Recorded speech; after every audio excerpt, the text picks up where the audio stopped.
Hello students, welcome back to our channel. ये teaching aptitude का part 2 है 2019 के पेपर का। अगर आपने पहला वीडियो नहीं देखा है तो पहले उसे वीडियो को देख लीजिएगा, ठीक है। स्टार्टिंग के 25 क्वेश्चन हमने उस वीडियो में डिस्कस करे हैं, उसके बाद ही इस वीडियो को देखिएगा, ठीक है। देखिए, अब बात करेंगे टीचिंग एप्टीट्यूड के बचे हुए हमारे अंतिम 25 क्वेश्चन होंगे, ठीक है। 50 क्वेश्चन आते हैं, 25 क्वेश्चन हम पहले डिस्कस कर चुके हैं और 25 क्वेश्चन इस वीडियो पर डिस्कस करेंगे। स्टार्ट करते हैं। पहला क्वेश्चन है, एक अच्छे शिक्षक को विद्यार्थी द्वारा किए गए कक्षा कार्य की जांच कैसे करनी चाहिए, ठीक है। अगर एक अच्छा शिक्षक है, उसको विद्यार्थी द्वारा किए गए कक्षा कार्य की जांच कैसे करनी चाहिए पूछ रहा है। पहला ऑप्शन है कक्षा कार्य पूर्ण होने के 1 सप्ताह के भीतर। दूसरा ऑप्शन है जब शिक्षक के पास समय हो तब करना चाहिए। तीसरा ऑप्शन है कार्य को पूर्ण होने के तुरंत बाद जिसमें शिक्षक के हस्ताक्षर हो। चौथा है कार्य को पूर्ण होने के तुरंत बाद जिसमें कार्य के संबंधित त्रुटियों एवं सुधार का उल्लेख हो, ठीक है। ऑप्शन डी इसका राइट आंसर हो जाएगा। कार्य को समाप्त करने के तुरंत बाद आपको क्या करना चाहिए, उसका कॉपी की जांच करनी चाहिए और उसमें त्रुटि और सुधार का उल्लेख भी करना चाहिए कि कहाँ पर क्या गलती है, क्योंकि वो बच्चा उसे आगे को सुधारेगा। ऑप्शन डी इसका राइट आंसर हो जाएगा। आगे चलते हैं। शिक्षक व्यवहार के संबंध में कौन सा कथन सत्य नहीं है, ठीक है। नहीं है पूछ रहा है, सत्य नहीं है मतलब गलत है, ठीक है। शिक्षक व्यवहार विश्वसनीय होता है, ठीक है, ये सही है, गलत नहीं है, ठीक है। शिक्षक व्यवहार निश्चित होता है। अगला है शिक्षक व्यवहार बाह्य व्यवहारों तथा लक्षणों द्वारा प्रदर्शित होता है। चौथा है शिक्षक व्यवहार व्यक्तिगत विशेषताओं का क्रियात्मक रूप है, ठीक है। जो इसका राइट आंसर हो जाएगा, शिक्षक व्यवहार निश्चित होता है, ठीक है। ये इसका राइट आंसर, शिक्षक व्यवहार जो है निश्चित नहीं होता, तो ऑप्शन बी इसका राइट आंसर हो जाएगा। आगे चलते हैं। Question number 178। एक अध्यापक को शैक्षिक मनोविज्ञान का ज्ञान होना आवश्यक है ताकि वह शिक्षा के उद्देश्यों को समझ सके। दूसरा ऑप्शन है उचित शिक्षण विधियों का विकास कर सके। तीसरा ऑप्शन है उचित विषय वस्तु का चयन कर सके और चौथा ऑप्शन है मूल्यांकन की सही विधियों को अपना सके, ठीक है। देखिए, जो मनोविज्ञान है वो कहने की जुड़ा रहता है आपका शिक्षक विधियों से, ठीक है। मनोविज्ञान आपका किससे जुड़ा रहता है, शैक्षिक विधियों से जुड़ा रहता है कि आपको साइकोलॉजी को समझते हुए बच्चे पर उस चीज़ का कैसे इम्प्लीमेंट करना है, ठीक है। तो ऑप्शन बी इसका राइट आंसर हो जाएगा, उचित शिक्षण विधियों का विकास करके। आगे चलते हैं। Question number 179। बच्चे के अवांछनीय संवेगों के संबंध में निम्नलिखित में से कौन सा व्यवहार सबसे कम प्रभावी है, ठीक है। अब संवेग क्या होते हैं, संवेग जिन्हें इंग्लिश में इमोशन भी कहा जाता है, ठीक है। इंग्लिश में इमोशन कहा जाता है और बच्चे में जो क्रोध, प्रेम, घृणा, ये सारी चीजें क्या होती है, संवेग होती है, ठीक है। अब संवेग के बारे में कौन सा व्यवहार सबसे कम प्रभावी है। पहला है बच्चों में सुरक्षा भाव भरना। दूसरा है अपने संवेगों से मुकाबला करने के लिए उनमें कुछ योग्यताएं पैदा करना। तीसरा है बच्चों को दंड देना तथा यह कहना कि वह ऐसा कार्य दोबारा न करे जो अच्छा नहीं है, ठीक है। चौथा है बच्चे की योग्यता तथा उसकी महत्वाकांक्षाओं के बीच खाई को भरना और उसके ऊपर लादा गया बोझ कम करना। देखिए, ये सबसे कम प्रभावी है, कह रहा है सबसे कम प्रभावी कौन सा है, जो चीज़ गलत हो रही होगी, ठीक है। बच्चे को दंड देना मैं पहले ही बता चुका हूँ कि ये कॉन्सेप्ट है जो वो पूरा ही गलत है, ठीक है। ऑप्शन सी इसका राइट आंसर हो जाएगा। आगे चलते हैं। प्रश्न संख्या 180, ठीक है। निम्नलिखित में कौन सा कथन गृह कार्य के संबंध में सर्वाधिक उपयुक्त है, ठीक है। कथन जो है कौन सा गृह कार्य के संबंध में सर्वाधिक उपयुक्त है। पहला है गृह कार्य छात्रों की प्रवृत्ति एवं स्तर के अनुकूल होना चाहिए। बिल्कुल सही है, जो आप छात्रों के अकॉर्डिंग ही गृह कार्य को दोगे, ठीक है। अगला है गृह कार्य का स्वभाव भाषा की दृष्टि से शुद्ध होना चाहिए। बिल्कुल, अगर भाषा ही क्लियर नहीं होगी तो बच्चे को क्या समझ में आएगा। अगला है गृह कार्य को क्रमागत होना चाहिए, बिल्कुल सीक्वेंस में होना चाहिए और गृह कार्य का उद्देश्य केंद्रित होना चाहिए, ठीक है। उसका जो एम है वो फिक्स होना चाहिए। तो चारों ऑप्शन सही है, तो हमारा जो इसका राइट आंसर हो जाएगा ऑप्शन डी, उपरोक्त सभी राइट आंसर हो जाएगा, ठीक है। आगे चलते हैं। Question number 181। बच्चों के व्यवहार का सूक्ष्म निरीक्षण करते समय शिक्षक को किन बातों का ध्यान रखना चाहिए, ठीक है। बच्चों के व्यवहार का सूक्ष्म निरीक्षण करते हुए शिक्षक को किन बातों का ध्यान रखना चाहिए। पहला है प्रत्येक विद्यार्थी को व्यवहार के प्रत्येक लक्षण के बराबर महत्व देना। दूसरा है प्रत्येक विद्यार्थी का विविध प्रकार की परिस्थिति जैसे कक्षा, समिति के काम, वाद विवाद, खाने की छुट्टी आदि का निरीक्षण करना। तीसरा है प्रत्येक विद्यार्थी को समूह के अन्य व्यक्तियों से तुलना करना। चौथा है अपने पूर्वाग्रहों के प्रति संवेदन रहना। ठीक है, चौथा क्या है, अपने पूर्वाग्रहों के प्रति संवेदन रहना। अब देखिए, बच्चे के व्यवहार का सूक्ष्म निरीक्षण करते समय शिक्षक को क्या किन चीजों का बात ध्यान देना चाहिए, तो इसका जो राइट आंसर है वो हो जाएगा आपका सभी चीजों का ध्यान देना चाहिए। ठीक है, प्रत्येक व्यवहार के बारे में पता करना और उसके लक्षणों के बारे में पता करना बिल्कुल सही है। विद्यार्थी की विविध गतिविधियां, जो कक्षा में गतिविधियां कर रहा है, कक्षा के बाहर क्लासरूम और क्लासरूम के बाहर की एक्टिविटीज है, उन पर ध्यान देना चाहिए। विद्यार्थियों को समूह के अन्य व्यक्तियों से तुलना करना। ठीक है, कंपेयर आप खुद में कर सकते हो, कंपेयर कि वह अन्य बच्चों के मुकाबले कैसा चल रहा है। ठीक है, और ये चीज़ भी सही हो जाएगी। ठीक है, और चौथा है अपने पूर्वाग्रहों के प्रति सावधान रहना। ठीक है, पूर्वाग्रह मतलब कि क्या चीजें बच्चे के सामने फेसेस आने वाले हैं, उन चीजों के प्रति सावधान रहना। तो ऑप्शन बी इसका राइट आंसर हो जाएगा। ए बी सी डी चारों सही है। ठीक है, आगे चलते हैं। क्वेश्चन नंबर 182, निम्नलिखित में से कौन सा सही कथन का चयन कीजिए। ठीक है, सही कथन का चयन करना है आपने। पहला है, एक विद्वान को अपने विषय तैयार करने और कक्षा में जाने की आवश्यकता नहीं है। देखिए, गलत है।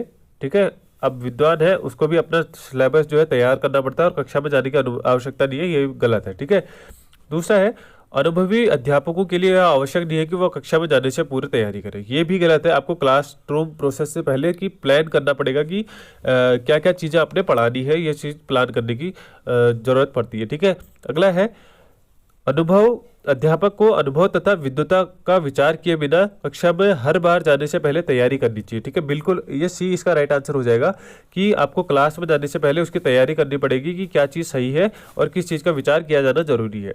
और अगला क्वेश्चन है, निम्नलिखित की समीक्षा कीजिए। आधार 1 है जो कथन है, कक्षा में अध्यापन कार्य की तरह तरह की युक्तियां शामिल होनी चाहिए। ठीक है, ये आपका स्टेटमेंट है। और दूसरा है, कारण छात्रों की अधिगम शैली में व्यक्तिगत विभिन्नताएं होती है। ठीक है, देखिए क्या सही है, क्या आप बताओ, कथन क्या सही है कि कक्षा में अलग अलग तरह की टीचिंग मेथड का प्रयोग करना चाहिए। बिल्कुल सही है, कक्षा में अलग अलग तरह की टीचिंग मेथड का प्रयोग किया जाना चाहिए। ठीक है, और आर जो है उसका कारण जो है वो भी सही है कि जो बच्चे होते हैं वो अलग अलग तरीके से समझते हैं। ठीक है, इसी कारण जो आर ए और आर दोनों सही है। ऑप्शन ए इसका राइट आंसर हो जाएगा और आर ए का कारण है। ठीक है, 183 का ए बिल्कुल सही आंसर हो जाएगा। आगे चलते हैं। एक अध्यापक विद्यार्थियों को पढ़ा रहा है कि यदि दूसरों के विचार आपके विचारों के विपरीत हो तो भी उत्तेजित नहीं होना चाहिए, वह उनके डॉट डॉट का ध्यान में रखना है। ठीक है, किस चीज़ का ध्यान में रख रहा है वह उसके, जो इसका राइट आंसर हो जाएगा भावात्मक विकास। ठीक है, जो उनका भावात्मक विकास है उसका ध्यान में रख रहा है। ठीक है, देखो क्या होता है कि बच्चों में अलग अलग मेंटालिटी आ जाती है। ठीक है, मतलब अलग अलग का मतलब कि वो एक दूसरे के विपरीत हो जाते हैं, लेकिन उनका भावात्मक विकास कौन डेवलप कर रहा है, टीचर डेवलप कर रहा है कि दोनों चीज़ उत्तेजित नहीं होना चाहिए। ऐसी स्थिति में ये चीज़ें समझा के उन्हें भावात्मक विकास का डेवलपमेंट कर रहा है। ऑप्शन बी इसका राइट आंसर हो जाएगा। अगला है, शिक्षक छात्रों की समस्या सुलझाने तथा तार्किक योग्यताओं का विकास निम्नलिखित में से किसके द्वारा कर सकते हैं। ठीक है, पहला है महत्वपूर्ण प्रश्न पूछकर, दूसरा है पुस्तक से शब्दशः दिए गए उत्तर का अस्वीकार कर। ठीक है, तीसरा है प्रश्न पूछते समय अगर मगर दृष्टिकोण पर बल देकर। ठीक है, और चौथा है उच्च स्तर का उत्तर देने पर बल देकर। ठीक है, जो इसका राइट आंसर हो जाएगा ऑप्शन सी होगा। देखिए, अगर मैंने पूछा बच्चों से कि कोई प्रश्न पूछता हूँ, ठीक है, मैंने पूछा कि घड़ी में 8 कैसे बजते हैं। ठीक है, अगर ये घड़ी है तो उस पर सुई की स्थिति क्या होगी घड़ी में 8 बजते हुए। ठीक है, अगर ये क्वेश्चन था, उसके बाद बच्चों ने बता दिया कि छोटी सुई 8 पे होती है और बड़ी सुई 12 पे होती है, लेकिन मैं अगर उनका जो नज़रिया है वो बदलने की कोशिश करूंगा कि अगर बड़ी सुई 8 पर है, छोटी जो है 12 पर है, तब क्या होगा, अगर ऐसा होगा तो अब क्या होगा, तो उससे रिलेटेड अगर मगर का दृष्टिकोण पर बल देके प्रश्न पूछूंगा तो उनकी तार्किक योग्यताएं जो है वो डेवलप होंगी। ठीक है, ऑप्शन सी इसका राइट आंसर हो जाएगा कि अगर मगर इस टाइप के प्रश्नों पर बल देकर आप उनकी तार्किक योग्यताएं जो है वो विकसित कर सकते हो। ठीक है, अगला क्वेश्चन है क्वेश्चन नंबर 186, बालकों को परिश्रम करने के लिए प्रेरित करने का सर्वोत्तम उपाय क्या है। ठीक है, पहला है ऑप्शन स्वयं बल किया जाए जिसे देखकर बालक स्व प्रेरित होंगे। ठीक है, दूसरा है परिश्रम का महत्व का व्याख्यान दिया जाए, परिश्रम द्वारा सफलता प्राप्त करने वाले विद्यार्थियों के उदाहरण दिए जाए, और चौथा है परिश्रम परिश्रमी बालकों को पुरस्कृत किया जाए। ठीक है, जो इसका राइट आंसर है ऑप्शन ए हो जाएगा। मैंने पहले ही बता दिया था कि बच्चे जो है वो अनुकरण करते हैं। ठीक है, अगर आप स्वयं परिश्रम कर रहे होगे, बच्चों को दिख रहा होगा, तो बच्चे भी, बालक जो है उससे स्वप्रेरित हो जाएंगे। ठीक है, ऑप्शन ए इसका राइट आंसर होगा। अगला क्वेश्चन है, शिक्षण में छात्रों की सर्वाधिक भागीदारिता संभव है। ठीक है, शिक्षण में जो है छात्रों की सर्वाधिक भागीदारी कहाँ संभव है? पहला है व्याख्यान विधि द्वारा, दूसरा है चर्चा विधि द्वारा, तीसरा है पुस्तक विधि द्वारा, चौथा है दृश्य श्रव्य सामग्री द्वारा। ठीक है, जो इसका राइट आंसर हो जाएगा वो चर्चा विधि द्वारा। ठीक है, अगर आप चर्चा करेंगे, चर्चा से क्या होगा कि आप प्रत्येक बच्चे को उस पर इंगेज कर रहे होगे। ठीक है, चर्चा में प्रत्येक बच्चे को इंगेज कर रहे होगे, तो उससे क्या होगा, सर्वाधिक जो भागीदारिता रहेगी चर्चा विधि द्वारा रहेगी। ऑप्शन बी इसका राइट आंसर हो जाएगा। आगे चलते हैं, शिक्षक होने के नाते आप अपने छात्रों से कैसा संबंध रखना चाहते हैं? ठीक है, पहला है मित्रवत, दूसरा है पुत्रवत, तीसरा है एक परिचित व्यक्ति जैसा, चौथा है छात्र की आयु के अनुरूप। जो इसका राइट आंसर हो जाएगा वो ऑप्शन ए मित्रवत। ठीक है, आप टीचर होने के नाते बच्चों से एज ए फ्रेंड ही डील करोगे। ठीक है, एज ए फ्रेंड डील करना जो टीचिंग के लिए वो सबसे बेस्ट मेथड मानी जाती है कि आप बच्चों को एज ए फ्रेंड ट्रीट कर रहे हो। ठीक है, अगला क्वेश्चन है, यदि पीछे बैठने वाले छात्र सदैव बातचीत में ही व्यस्त रहते हैं तो अध्यापक को क्या करना चाहिए कि वह उन्हें कुछ भी जो उन्हें कर रहे हैं वह उसे करने दें? बिल्कुल गलत है, आप उन्हें कुछ ना कुछ, आपको उनके लिए सॉल्यूशन निकालना पड़ेगा। दूसरा ऑप्शन है उन्हें दंड दें। देखिए, दंड का प्रावधान ही नहीं है तो दंड नहीं दे सकते, उन्हें आगे बैठाएं और उन पर नजर रखें, बिल्कुल ऐसा हो सकता है। चौथा उपरोक्त में से कोई नहीं। देखिए, जो सी है इसका राइट आंसर होगा कि ऐसा हो सकता है, उन्हें आगे बैठाएं और उन पर नजर रखें। ठीक है, ऑप्शन 198 का सी हो जाएगा। अगला प्रश्न है, अधिकांश छात्र उन शिक्षकों से पढ़ने के लिए इच्छुक होते हैं जो, पहला है उसके पहले कभी पढ़ा चुके हो। ठीक है, जो बच्चे हैं वो किन से पढ़ने के लिए इच्छुक रहते हैं, कह रहे हैं जो उन्हें पहले भी पढ़ा चुके हो। दूसरा है स्कूल में अति योग्य शिक्षक माने जाते हो। तीसरा है उन्हें प्रभावशाली व्यक्तित्व वाले लगते हो। चौथा है छात्र की समस्याओं को हल करने में रुचि रखते हो। इसका जो राइट और सबसे पॉजिटिव आंसर है ऑप्शन डी है। जो टीचर बच्चों की समस्याओं का समाधान करने में रुचि रखेंगे, बच्चे उससे ज़्यादा इन्फ्लुएंस होंगे और उसकी ओर को ज़्यादा अट्रैक्ट होंगे। ठीक है, तो ऑप्शन डी इसका राइट आंसर हो जाएगा। अगला है, विद्यार्थी अध्यापक का सर्वाधिक आदर करते हैं यदि, पहला है वह अपने कार्य के प्रति निष्ठावान हो, दूसरा है वह अनुशासन लागू करने में सफल होता है, तीसरा वह विद्यार्थियों के साथ मित्रवत हो, और चौथा है वह अपना प्रभुत्व दृढ़तापूर्वक प्रकट करता हो। ठीक है, इसका जो राइट आंसर हो जाएगा वो होगा ऑप्शन ए। ठीक है, अगर आप विद्यार्थी आपका आदर तब करेंगे जब आप अपने कार्य के प्रति निष्ठावान रहोगे। ठीक है, ऑप्शन ए इसका राइट आंसर हो जाएगा। आगे चलते हैं, अध्यापन प्रारंभ करने से पूर्व शिक्षक को चाहिए कि वह अपने विद्यार्थियों के वर्तमान तथा भूत के विषय में जान ले। दूसरा है वह विद्यार्थियों के मस्तिष्क में काम कर रहे वातावरण के विचलन से विज्ञ हो। ठीक है, तीसरा है वह अपने विद्यार्थियों की जिज्ञासा और उजागर करने में सक्षम हो, और चौथा है उपयुक्त सभी। ठीक है, जो इसका राइट आंसर हो जाएगा उपयुक्त सभी। एक टीचर को सभी चीज़ें करनी चाहिए क्लास से पहले। ठीक है, आगे चलते हैं, क्वेश्चन नंबर 193 शिक्षण का पहला चरण है। ठीक है, शिक्षण का पहला चरण क्या है? सबसे पहले योजना बनाना, दूसरा है पाठ्यक्रम सामग्री को सुसंगठित करना, तीसरा है विद्यार्थियों की पृष्ठभूमि को जानना है, चौथा है इनमें से कोई नहीं। देखिए, जो शिक्षण का पहला चरण है वो हो कि पहले योजना बनाना। ठीक है, योजना बनाओगे, ठीक है, आप योजना बनाओगे तो उसी के अंदर प्लान करोगे कि पाठ्य सामग्री क्या है, और उसी के अंदर फिर प्लान करोगे कि विद्यार्थियों की पृष्ठभूमि क्या है। तो ऑप्शन ए इसका राइट आंसर हो जाएगा कि पहले से योजना बनाना। ठीक है, क्वेश्चन नंबर 194 कल्पना कीजिए कि आप एक महत्वाकांक्षी अध्यापक हैं। आप कक्षाध्यापन में के विषयों में अत्यंत ऊंचा आदर्श रखते हैं, किंतु आपका कठिन परिश्रम कारगर नहीं हो रहा है। ठीक है, इस समस्या के पीछे क्या कारण हो सकता है? ठीक है, आप एक महत्वाकांक्षी अध्यापक हैं और कक्षा अध्यापन में आप अत्यंत ऊंचा आदर्श रखते हैं। ठीक है, लेकिन आपका परिश्रम जो है वो कारगर नहीं हो रहा है। इस समस्या के पीछे क्या कारण हो सकता है? देखिए, कारण समझेंगे। पहला जो ऑप्शन है वो आपका है कि आपके शिक्षण का स्तर विद्यार्थियों की क्षमता से अधिक ऊंचा है। ऐसा हो सकता है कि आप अपनी टीचिंग में प्रोफेंसी रखते हो, लेकिन जो बच्चे हैं वो आपका जो ज्ञान है वो उसको डिलीवर करने में आपको कोई कमी हो रही है, तो वो स्तर बच्चों के स्तर से ऊंचा हो सकता है। दूसरा है कि छात्रों के मध्य व्यक्तिगत भिन्नता हो और आपके प्रयास को नष्ट कर देती है। बिल्कुल ऐसा भी हो सकता है कि जो छात्र हैं, आपने अपने क्लास में एक लेक्चर दिया, ठीक है, और उसमें हो सकता है कि कुछ कैटेगरी के बच्चे जो है बहुत टैलेंटेड हो और कुछ कैटेगरी के बच्चे जो है उनको कम समझ में आता हो, ठीक है। तो इनके बीच अगर भिन्नता होगी तो आपका प्रयास वैसे ही नष्ट हो जाएगा, ठीक है, क्योंकि आप दे रहे होंगे, डिलीवर कर रहे होंगे बच्चों को किसके अकॉर्डिंग, जो टॉपर बच्चे हैं, जो अच्छे बच्चे हैं उनके अकॉर्डिंग, और जो नीचे के बच्चे हैं उनका रिजल्ट खराब, जो आपका जो परिश्रम है वो कारगर नहीं हो रहा है, तो उनकी वजह से हो सकता है, ठीक है। जिसका राइट आंसर हो जाएगा ऑप्शन सी, ए और बी दोनों हो जाएगा। आगे चलते हैं, क्वेश्चन नंबर 195। सीखने का सबसे समुचित तात्पर्य है, ठीक है। सीखने का सबसे समुचित तात्पर्य क्या है? ज्ञान देना, व्यवहार में परिवर्तन, व्यक्तिगत रूप का माहौल बनाना, चौथा है हुनर की प्राप्ति। इसका जो राइट आंसर हो जाएगा व्यवहार में परिवर्तन। आप प्राथमिक शिक्षक होने के नाते क्या करोगे? बच्चों के व्यवहार में परिवर्तित लाओगे, उनको सामाजिक स्तर पर कैसे चीज़ें डील करनी है उस चीज़ का ज्ञान दोगे, ठीक है। व्यवहार में परिवर्तन लाना सबसे इंपॉर्टेंट रहता है सीखने का समुचित तात्पर्य में, ठीक है। आगे चलते हैं, 196। कक्षा शिक्षण में दृश्य श्रव्य सामग्री का उपयोग का सबसे बड़ा लाभ क्या है, पूछ रहा है, ठीक है। पहला ऑप्शन है छात्रों को पुस्तकीय ज्ञान पर निर्भर नहीं रहना पड़ता है।